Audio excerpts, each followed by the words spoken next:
दोस्तों, आप बड़े हो गए हो, आपने अपना घर खरीद लिया है या कोई आपको घर मिल चुका है। अब आप उस घर को खुशी और मज़े से भर देना चाहते हो घर की जगह को। अब क्या सोचते हो कि चलो मैं शादी कर लेता हूँ, मुझे मिल जाएँगी प्यार, खुशियाँ सब मिल जाएगी। शादी भी कर लेते हो मगर प्यार, खुशी नहीं मिले, तब क्या सोचते हो कि चलो बच्चे कर लेते हैं। बच्चे आ जाएँगे तो घर में रौनक हो जाएगी। तो बच्चे भी आ जाते हैं, मगर फिर भी आपको प्यार खुशी नहीं मिलती। आप घूमने चले जाते हो कि मुझे प्यार और खुशियाँ मिले, मज़े आए, मगर फिर भी वो नहीं मिल पाता। तो बहुत जगह ऐसा होता है और इसका क्या कारण है? इसका कारण है अंडरस्टैंडिंग की कमी। आपस में समझदार सम समझदारी आपके अंदर कम है। आप अपने पार्टनर को या पार्टनर आपको समझ नहीं पा रहे हैं। अगर पार्टनर आपको नहीं समझ पा रही है, तो इसका मतलब आपका कम्युनिकेशन में कुछ प्रॉब्लम है या मन से मन के लगाव में नहीं होने का कुछ वजह है। अदरवाइज मन से मन का लगाव होना स्वाभाविक लाजमी है।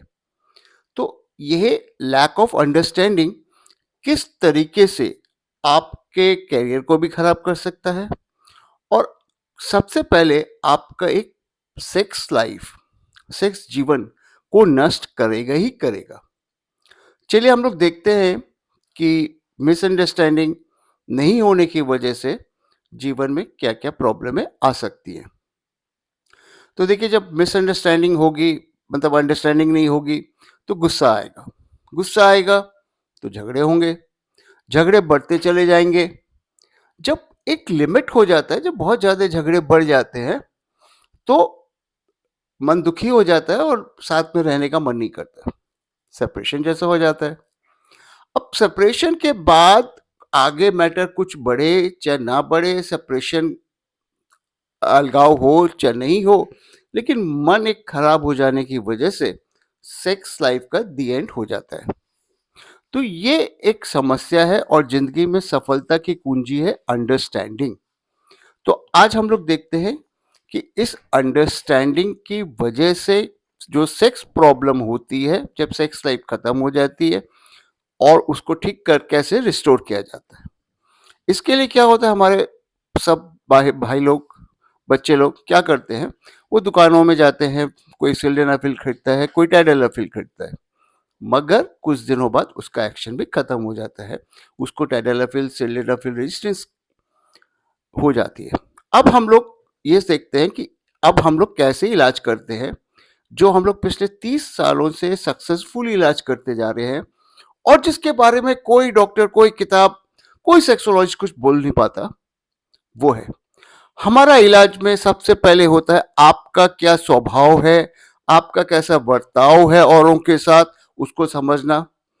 फिर आपके पार्टनर का स्वभाव और उनका बर्ताव, आप और आप परिवार के अन्य लोगों के साथ, दूसरे लोगों के साथ, उसको समझना। फिर उसके बाद हम लोग क्या करते हैं कि आपकी जो भी समस्या है उसको समझते हैं। समझने के बाद उसमें कुछ डायग्नोसिस कंफर्म किया जाता है। उसके लिए कुछ टेस्ट होते हैं, जैसे कॉमन टेस्ट होते हैं टेस्टोस्टेरोन और प्रोलैक्टिन। आजकल के युवकों में देखा जा रहा है, 30 साल का युवक, 30 साल के व्यक्ति को हम लोग युवक मानते हैं, 30 साल के युवक का टेस्टोस्टेरोन बहुत कम हो जाता है, निचले स्तर पर पहुंच जाता है, और प्रोलैक्टिन उठा हुआ रहता है।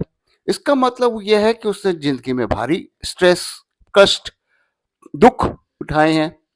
तो ये प्रॉब्लम है, इसको ठीक करने की दवाइयां दी जाती हैं। ये जब प्रॉब्लम होती है लो टेस्टोस्टेरोन हाई प्रोलैक्टिन, ये सिल्डेनाफिल और टैडलाफिल से रिस्पॉन्स भी नहीं करता, तो हम लोग दवा देते हैं।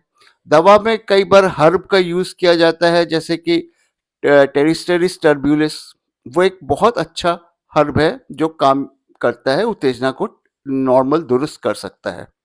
इसके बाद क्या होता है कि जो उसकी सेक्स समस्या होती है, असल उसका इलाज शुरू होता है, और वो होता है, पहला तो हम लोग ने समझाया, दूसरे नंबर पे उसका डायग्नोसिस किया टेस्टिंग करके, कुछ दवाइयां भी दी, और उसके बाद हम लोग का साइंटिफिक इलाज शुरू होता है, उसको कहते हैं शॉक वेव थेरेपी और पी-शॉट।